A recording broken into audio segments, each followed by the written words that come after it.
Hello and welcome to Games from Folktales, a podcast that mixes historical research and tabletop role-playing settings.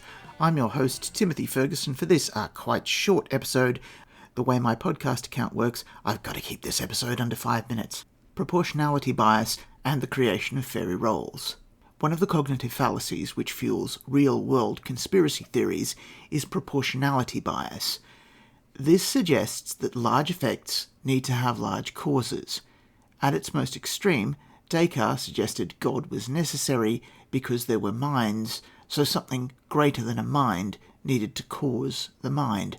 Hermetic magic says that there needs to be a thing greater than an apple for there to be an apple, and thus there is a realm of forms which houses the primordial apple of which all other apples are but shadow.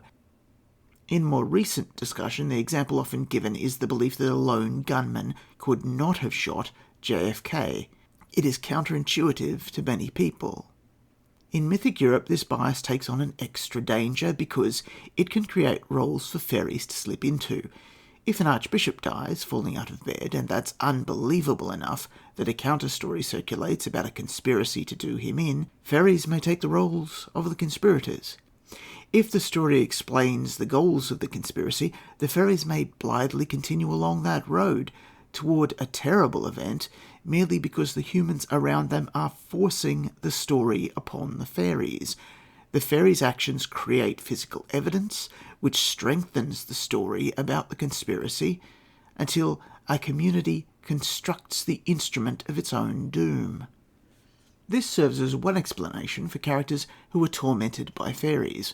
The player character did something wrong, but the story surrounding that act was so intense that a fairy has taken on the role of the villain. The fairy torments the human to defend the role from the sorts of changes in the story which would occur if the player character admitted publicly to their wrongdoing. The fairy, because it is proportionate to the player character's grave offence, is far more powerful than the character.